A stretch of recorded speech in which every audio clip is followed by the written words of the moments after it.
Hello student, welcome back on my YouTube channel ST teaching point. So student, आज हम लोग start करेंगे exercise 8.2। इसके पहले वाले क्लास में हम लोग ने क्या किया था, एक्सरसाइज 8.2 के पहले एग्जांपल सॉल्व किए थे उससे रिलेटेड। इस वाले एक्सरसाइज में बस क्या है, टेबल से रिलेटेड जितने सारे वैल्यूज़ हम लर्न किए थे उसके अकॉर्डिंग सारे क्वेश्चन को हमको सॉल्व करना है। तो स्टूडेंट, पहला क्वेश्चन है एवल्यूएट द फॉलोइंग, यानी हमको इस क्वेश्चन को वैल्यू पुट करना है। तो पहला क्वेश्चन में दिया है sine 60 degree cos 30 degree plus sine 30 degree cos 60 degree, यानी जो हम लोग ट्रिग्नोमेट्रिक वैल्यू टेबल लर्न किए थे उसमें जो वैल्यू थी वो ये सारी वैल्यू को यहाँ पे पुट करना है। अब जिसको जितनी अच्छी फ्रिक्वेंटली लर्न होगा वैल्यू वहाँ फटाफट पुट करेंगे। तो स्टूडेंट, साइन 60 डिग्री की वैल्यू क्या होती है? तो साइन 60 डिग्री की वैल्यू होती है √3/2। तो इसको हम स्टार्ट करते हैं। तो सोल्यूशन में लिखेंगे √3/2। और स्टूडेंट बताए थे कि 60 डिग्री यानी ये इसका 90 डिग्री कितने पे आएगा? तो 30 डिग्री पे, यानी कॉस 30 डिग्री क्या होगा? इसका रेसिप्रोकल होता है। तो कॉस 30 डिग्री की वैल्यू भी क्या हो जाएगी? सेम हो जाएगी। इसकी भी वैल्यू क्या हो जाएगी? √3/2। सेम वे अब साइन 30 डिग्री। अब साइन 30 डिग्री की वैल्यू क्या होती है? तो साइन 30 डिग्री की वैल्यू होती है 1/2 एंड कॉस 60 डिग्री। फिर इसका जैसे 60 और 30 को ऐड करेंगे तो 90 आता है। फिर इसका ये जस्ट अपोजिट, तो कॉस 60 की वैल्यू हो जाएगी 1/2। √3 का आपस में मल्टीप्लाई करेंगे तो इसकी वैल्यू आएगी 3/2 क्रॉस 2 की वैल्यू 4 प्लस 1 का 1/4। फिर इसको हम फर्दर सॉल्व करेंगे तो 3 + 1, दोनों का डिनोमिनेटर सेम है तो हम इसको ऐसे लिख देंगे 3 + 1 = 4/4, यानी कैंसिल आउट, इसकी वैल्यू होगी 1। सो स्टूडेंट्स में सबसे ज़्यादा बेसिकली आपको किसकी वैल्यू की रिक्वायरमेंट है कि जितना ज़्यादा अच्छे से आपको ईच एंगल पे वैल्यू लर्न रहेगी उतने अच्छी तरीके से हम लोग यहाँ पे पुट करेंगे। नाउ नेक्स्ट क्वेश्चन नंबर 2, यानी 2 tan square 45 degree plus cos square 30 degree minus sine square 60 degree, यानी इस वाले क्वेश्चन में फिर से 1 सेकेंड हमको वैल्यू पुट करें। तो हम लोग सोल्यूशन लिखेंगे। तो स्टूडेंट, हम लोग को पता है कि tan 45 की वैल्यू क्या होती है? तो यहाँ पे होती है 1, यानी कि 1 का होल स्क्वायर प्लस कॉस 30 की वैल्यू क्या होती है? सो स्टूडेंट, कॉस 30 की वैल्यू होती है √3/2 का भी whole square minus sine square 60 degree. Sine 60 की वैल्यू क्या होती है? सो स्टूडेंट, हम आपको बताए थे कि 30 अपोजिट होता है, कॉस 30 डिग्री अपोजिट होता है साइन 60 डिग्री की वैल्यू की, यानी अगर कॉस 30 डिग्री की वैल्यू √3/2 है तो सेम वैल्यू होगी साइन 60 डिग्री की। यानी अब यहाँ पे हम लिख देंगे इसकी वैल्यू क्या होगी? साइन 60 की भी याद इस तरीके से भी आप याद कर सकते हैं।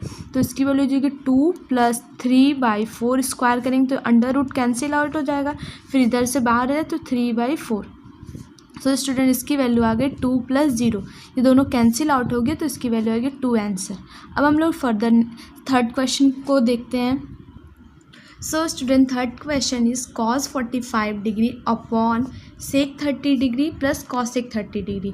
अब इस क्वेश्चन में हम लोग को सॉल्व करना है फिर से वैल्यू पुट करके, यानी cos 45 डिग्री की वैल्यू तो आपको पता है कि sin 45 और cos 45 की वैल्यू सेम होती है, यानी कितनी होती है? 1/√2 अपॉन, अब नेक्स्ट लिखा है सेक 30 डिग्री। सेक 30 मीन्स सेक किसका अपोजिट होता है? तो कॉस 30 की। तो कॉस 30 की जो वैल्यू होती है वो होती है √3/2, तो यानी सेक 30 की हो जाएगी 2/√3 प्लस कॉसेक 30। अब सेम वे कॉसेक किसकी अपोजिट होता है? तो साइन थीटा का अपोजिट होता है। यहाँ पे हम लिखेंगे साइन 30 डिग्री की वैल्यू होती है 1/2, तो कॉसेक 30 की वैल्यू हो जाएगी 2/1 का होल स्क्वायर। अब इसको हम फर्दर सॉल्व करेंगे 1/√2 अपॉन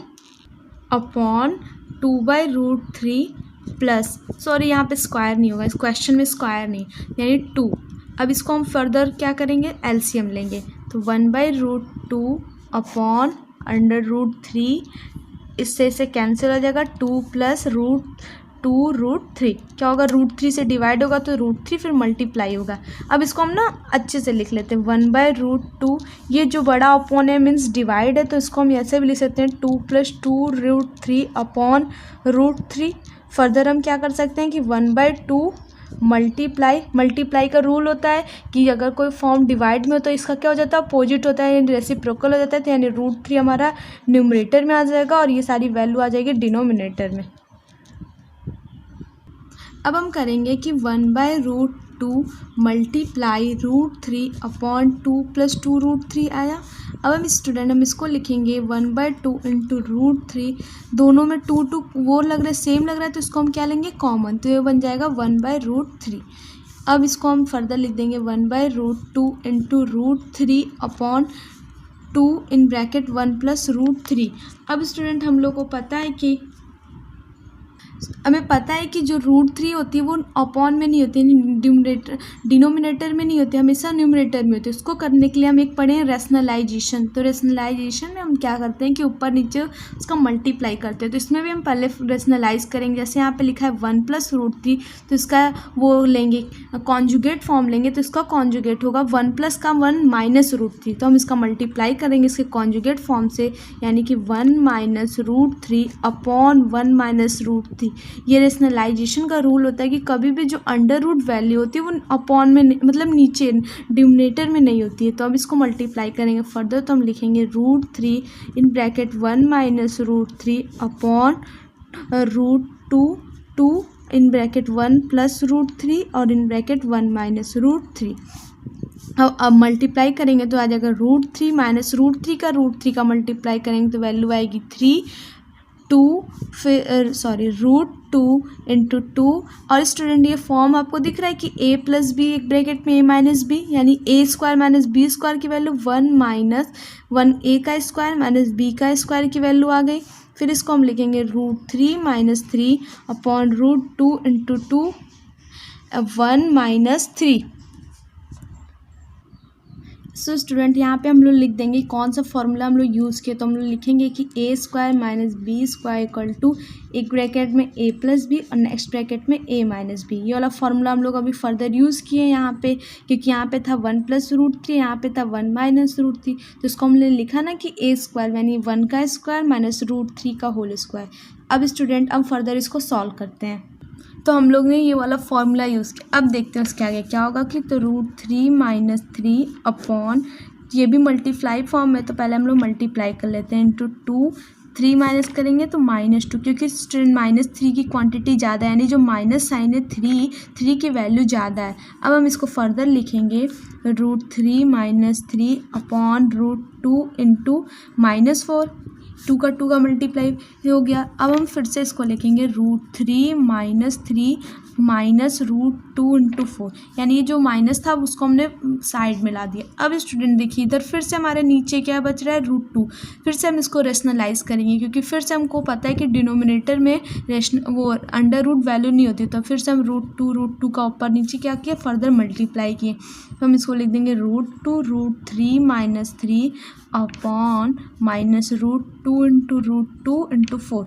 फिर हम इसको सॉल्व करेंगे तो √2 इंटू √3, तो हमको पता है कि इसकी जो मल्टीप्लाई होता है फॉर्म होता है ऐसे होता है, √2 इंटू √3 करेंगे तो ये अंदर मल्टीप्लाई होगा √2 इंटू √3, यानी इसको हम लिख देते हैं √6।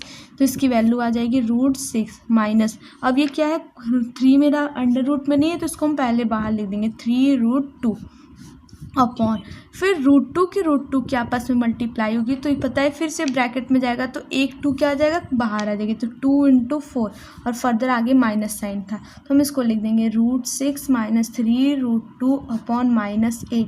अब स्टूडेंट माइनस साइन डिनोमिनेटर में है तो इसको हम न्यूमरेटर में करने के लिए ऊपर नीचे माइनस से मल्टीप्लाई करेंगे। तो इस क्या हो जाएगा कि minus of √6 minus of 3√2 upon minus of -8। फिर ये बन जाएगा कि ये 3√2 प्लस माइनस √6 अपॉन 8। क्या स्टूडेंट हो जाएगा, ये √6 जो हो जाएगा माइनस में हो जाएगा और ये माइनस माइनस प्लस में हो जाएगा, तो इसलिए उसको पहले लिख दी 3√2 प्लस √6 अपॉन 8, यानी इसका ये आंसर आ गया। क्वेश्चन छोटा था बस, अब इसमें क्या था, सिंप्लीफाई करना था कि हम लोग को कहाँ पे रेशनलाइज करना है, कहाँ पे क्या चीज़ यूज़ करना है, कौन सा वो a प्लस बी वाली वैल्यू। तो स्टूडेंट अगर आपको रेशनलाइज नहीं समझ में आ रहा तो मैं एक बार फिर से आपको एक्सप्लेन कर रही हूँ। रेशनलाइज में कुछ क्या करना होता है कि मान लीजिए कोई भी वैल्यू, अगर ये मेरा p/q के फॉर्म में है कोई भी चीज़ 1/1, अगर 1/1 ये तो नॉर्मल फॉर्म है, अगर हम यहीं पे 1/√2 लिख दें तो ये क्या होगा, ये भी p/q के फॉर्म में। लेकिन 1/√2 क्या है, जो √2 वो नीचे नहीं अच्छा लगता है, तो हम जैसे हम लोग हर चीज़ की वैल्यूज़ बढ़ाते हैं कि उसको डेकोरेट करके, वैसे इस वाले न्यूमरेटर को भी हम लोग क्या करेंगे, न्यूमरेटर और डिनोमिनेटर को डेकोरेट करना है, यानी 1/√2 का ऊपर नीचे क्या करेंगे, फर्दर रेशनलाइज करना। इसी को बोलते हैं रेशनलाइजेशन। मल्टीप्लाई करेंगे तो √2 हो जाएगा और नीचे फिर क्या हो जाएगा, 2 बन जाएगा। तो यानी हमेशा अगर नीचे में ऐसे आ जाएगा 1 + √2, तो इसको भी रेशनलाइज करते हैं। तो इसको कैसे रेशनलाइज करते हैं, इसके लिए हम लोग जैसे यहाँ पे प्लस वैल्यू है तो इसकी निगेटिव वैल्यू को यूज़ करते हैं, यानी इसको बोलते हैं कॉन्जुगेट वैल्यू। यानी 1 + √2 की कॉन्जुगेट वैल्यू हो जाती है, कॉन्जुगेट वैल्यू हो जाएगी 1 - √2। अब जब कॉन्जुगेट वैल्यू हम लोग को पता चल गई, फिर फर्दर इससे मल्टीप्लाई करेंगे, यानी 1 + √2 × 1 - √2। ऐसा करने से क्या हो जाता है, जो नीचे में हमारा अंडर रूट वैल्यू वो क्या हो जाए कि स्कीप हो जाए, यानी ख़त्म हो जाए। 1 - √2 अपॉन 1, फिर वही a + b और a - b, तो a² - b² का फॉर्मूला लग जाएगा, √2 का होल स्क्वायर, यानी 1 - √2 अपॉन 1 - 2, यानी 1 - √2 अपॉन -1 मीन्स वैल्यू आ जाएगी √2 - 1। यानी ये हम आपको सिर्फ एक वो बताएं कि कैसे रेशनलाइज किया जाता है किसी भी नंबर्स को। यानी एक जब भी कोई नंबर p/q के फॉर्म में दिया रहेगा तभी हम उसको रेशनलाइज करेंगे, वरना और किसी नंबर को नहीं। और कब करेंगे, इसको नहीं करेंगे, तो नॉर्मल फॉर्म हो गया। लेकिन जब अपॉन में हमारे क्या रहा है, √2। अब हम लोग फर्दर नेक्स्ट क्वेश्चन की तरफ चलते हैं। Next question number 4, sin 30 degree plus tan 45 degree minus cosec 60 degree upon sec 30 degree plus cos 60 degree plus cot 45 degree. फिर से हम लोग को सारी वैल्यू यहाँ पे पुट करते हैं। तो sin 30 डिग्री की वैल्यू होती है 1/2 प्लस tan 45 और cot 45 की वैल्यू सेम होती है, कितनी होती है 1, माइनस cosec 60, यानी cosec किसका रेसिप्रोकल है, साइन का। साइन का अपोजिट क्या होता है, cosec। तो sin 60 डिग्री की वैल्यू क्या होती है, √3/2। तो cosec 60 की वैल्यू क्या हो जाएगी, 2/√3 अपॉन sec 30 डिग्री। sec किसका अपोजिट होता है, तो cos 30 डिग्री का। cos 30 डिग्री की वैल्यू क्या होती है, √3/2। तो sec 30 डिग्री की वैल्यू हो जाएगी 2/√3 प्लस cos 60। cos 60 की वैल्यू क्या होती है, तो cos 60 डिग्री की वैल्यू होती है 1/2 प्लस cot 45 को अभी हम बोले tan 45 और cot 45 की वैल्यू सेम होती है, कितनी होती है 1। अब फर्दर हम इसको सॉल्व करेंगे। तो इसको सॉल्व करने के लिए अब देखते हैं कि सारा जो डिनोमिनेटर सेम नहीं, तो सबको हम सेम करने के लिए क्या कर लेंगे, एलसीएम। यानी इसका एलसीएम आ जाएगा 2√3, 2 से 2 कैंसिल, यानी √3 प्लस 2√3 माइनस √3 से कैंसिल, 2 का 2 में मल्टीप्लाई हो गया तो वैल्यू आ गई 4 अपॉन, फिर इसका नीचे भी वह सेम कंडीशन है तो अप्लाई करेंगे, तो एलसीएम लेंगे, क्या हो जाएगी 2√3। तो √3 से कैंसिल, तो 2 2 ज़ा 4 प्लस फिर 2 से 2 कैंसिल। ये कैंसिल समझ में आ रहा है ना, क्या होता है कि क्या पता है कि जब हम लोग इसको करते हैं तो ये डिवाइड हो जाता है। तो 2 से 2 डिवाइड होगा तो बचेगा कितना, √3 का फर्दर क्या होता है, जो ऊपर यानी ये जो न्यूमरेटर होता है उससे मल्टीप्लाई होता है, तो इसकी वैल्यू आ जाएगी मेरी √3। फिर क्या लिखा है प्लस, फिर से वही काम करेंगे, तो यहाँ पे तो कुछ वैल्यू है नहीं, अपॉन 1 कर लेंगे, तो इससे डिवाइड करेंगे तो वही वैल्यू आएगी 2√3। फिर फर्दर 2√3 का 1 से मल्टीप्लाई करेंगे तो वैल्यू आ जाएगी 2√3। अब इसको हम क्या करेंगे, जब से पहले स्टैंडर्ड फॉर्म में लिख लेते हैं, जैसे हम बताए थे। तो पहले लिखने से पहले हम देख लेते हैं कि देखिए इधर भी √3, इधर भी √3, इधर कौन से इसके कोफिशिएंट में वैल्यू, इसके कोफिशिएंट मतलब कि इसके साथ कोई जुड़ा है वैल्यू, हाँ क्या है 1, तो इसके कोफिशिएंट में क्या है 2, यानी 1 और 2 दोनों ऐड हो सकते हैं, हाँ, क्योंकि इधर भी √3 और √3 सेम होगा तभी ऐड होगा। ये नहीं होगा कि इधर √2 और इधर √3 हो तो ऐड कर लें, कभी नहीं पॉसिबल है। जब दोनों का कोफिशिएंट सेम होता है तभी हम लोग दोनों का ये जो वैल्यू रूट की वैल्यू सेम हो गई तभी ऐड करेंगे। तो ये कितनी वैल्यू हो जाएगी 3√3 माइनस 4 अपॉन 2√3। अब ये पता है कि अपॉन यानी डिवाइड के फॉर्म में, तो इसको हम ऐसे लिख देंगे फर्दर। फिर अब हम लोग के देखेंगे इसमें भी, तो पहले हम 4 लिख लेंगे, फिर देखते हैं यहाँ भी √3, यहाँ भी √3, यहाँ 2 है 1 है, यानी इस दोनों भी आपस में ऐड हो सकते हैं। इसको भी हम लिख सकते हैं 4√3/2√3। फिर हम फर्दर क्या देंगे 3√3 - 4/2√3 मल्टीप्लाई में क्या होता है, रूल पता है कि जो हमारा डिनोमिनेटर है वो न्यूमरेटर हो जाता है, जो न्यूमरेटर होता है डिनोमिनेटर, यानी कि दोनों एक दूसरे ये वाली वैल्यू और रेसिप्रोकल उल्टी हो जाती है। तो इसको हम लिख देंगे 2√3/4 + 3√3। तो अब ये देखिए कि ये 2√3 और 2√3 दोनों सेम दिख रहे हैं, और मल्टीप्लाई में हम लोग क्या कर देते हैं, कैंसिल आउट, यानी अब हमारी वैल्यू जो आएगी वो आएगी 3√3 - 4/4 + 3√3। ये वैल्यू आ गई। अब हम इसको देखते हैं कि ये वैल्यू कैसे लग रही है। इधर 3√3 - 4 है, इधर 4 प्लस, तो इसको हम पहले सही से लिख लेते हैं। तो 3√3 - 4/3√3 + 4। कुछ हम नहीं किए, बस इसको अच्छे से अरेंज कर लिए। अरेंज करने के बाद अब हम फिर से देख रहे हैं कि जो √3 वैल्यू वो अपॉन में, यानी इसको फिर से हम क्या करना पड़ेगा, रेशनलाइजेशन।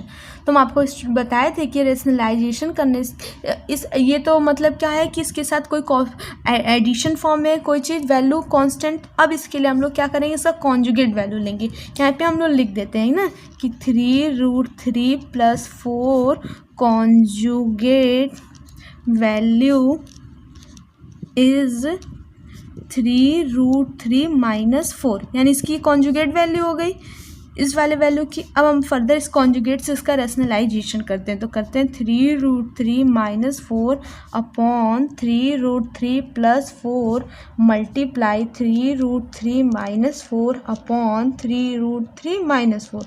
फर्दर इसको मल्टीप्लाई करेंगे तो क्या हो जाएगा, ये दिख रहा है हमको दोनों सेम, तो इसको हम लिख सकते हैं 3√3 - 4 का होल स्क्वायर। ए दोनों वैल्यू सेम दिख रही, तो हम इसको ये लिख दिए अपॉन, फिर ये फर्दर हमको कौन सी वैल्यू दिख रही है, 3√3 का होल स्क्वायर - 4 का होल स्क्वायर। सो स्टूडेंट हम लोग क्या क्या यूज़ किए यहाँ पे लिखेंगे। यहाँ पे हमको दिखा कि a - b एक ब्रैकेट में, a - b एक ब्रैकेट में, तो हम इसको लिख दिए कि a - b का होल स्क्वायर। फिर स्टूडेंट हमें फर्दर क्या दिखा कि एक ब्रैकेट में a + b दिखा और एक ब्रैकेट में a - b दिखा, तो इसको हम लिख दिए कि a² - b²। अब इसको हम लोग फर्दर क्या करेंगे, सॉल्व करेंगे। तो हमको पता है कि a - b का होल स्क्वायर की वैल्यू क्या होती है, तो इसकी वैल्यू होती है a² + b² - 2ab। 2ab मतलब कि 2 × 4 × 3√3 अपॉन, इसकी वैल्यू को हम सॉल्व करेंगे तो ये आ जाएगा मेरा 9 × 3 का स्क्वायर 9, √3 का स्क्वायर करेंगे तो 3 - 16। फिर स्टूडेंट यहाँ पे हम लोग जो यूज़ कर रहे हैं वो लिखेंगे a - b का होल स्क्वायर को हम लोग क्या लिखे हैं, a² + b² - 2ab, ये लिखे हुए हैं। अब हम इसको सॉल्व करते हैं तो इसकी वैल्यू आ जाएगी 3 × 3 = 9, 3 × 27 + 4 का स्क्वायर 16 -3 4 × 2 = 8, 3 × 24√3 अपॉन 27 - 16, यानी इसको ऐड करेंगे तो 7 6 13 और 3 2 1 3 1 4 43 - 24√3 अपॉन 7 में 6 गया वो 2 11, यानी इसकी वैल्यू आ गई। क्या वैल्यू आ गई कि 43 - 24√3 अपॉन 11। फर्दर हम इसको सॉल्व किए तो इस क्वेश्चन में हमने जो यूज़ किया वो वैल्यू सारी हम लोग साइड में क्या किया आपको दिखाएं कि कहाँ से क्या कौन सी वैल्यू आई। सो स्टूडेंट अब हम लोग फर्दर वाले नेक्स्ट क्वेश्चन की तरफ चलते हैं।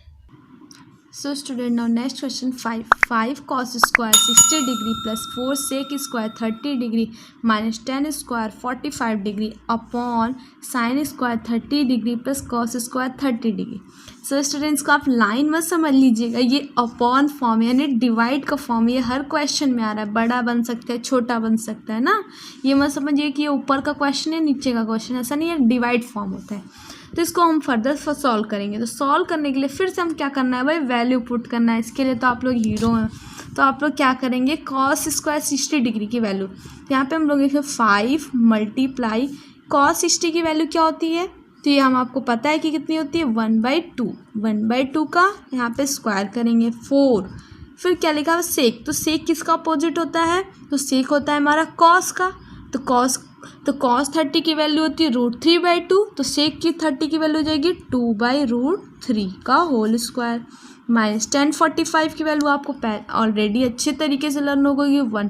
cot 45 और tan 45 की वैल्यू सेम होती है, वो कितनी होती है 1 का होल स्क्वायर अपॉन, फिर से डिवाइड फॉर्म में आ गया।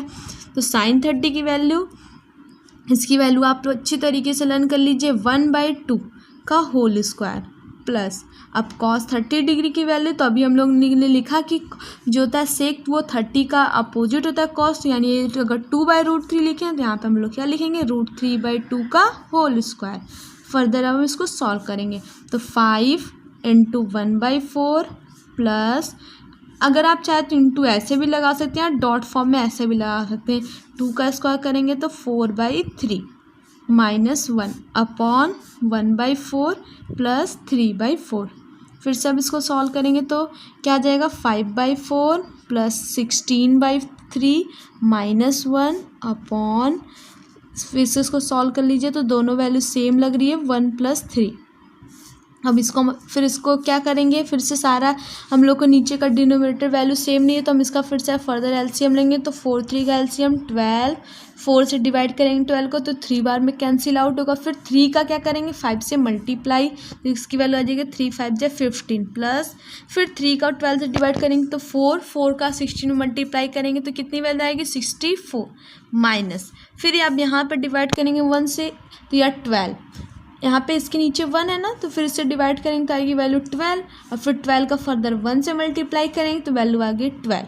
अब स्टूडेंट हम इसको यह बताए थे अपॉन फॉर्म या डिवाइड फॉर्म में, तो इसको हम ऐसे लिख देंगे, फिर 3 और 1 को ऐड करेंगे तो 4/4। ठीक, अब इसको सॉल्व करें तो 5 4 9 6 1 7 -12 अपॉन 12 मल्टीप्लाई, फिर से क्या होगा, अब ये जस्ट इसका अपोजिट कर देंगे तो 4/4, दोनों वैल्यू तो सेम थी।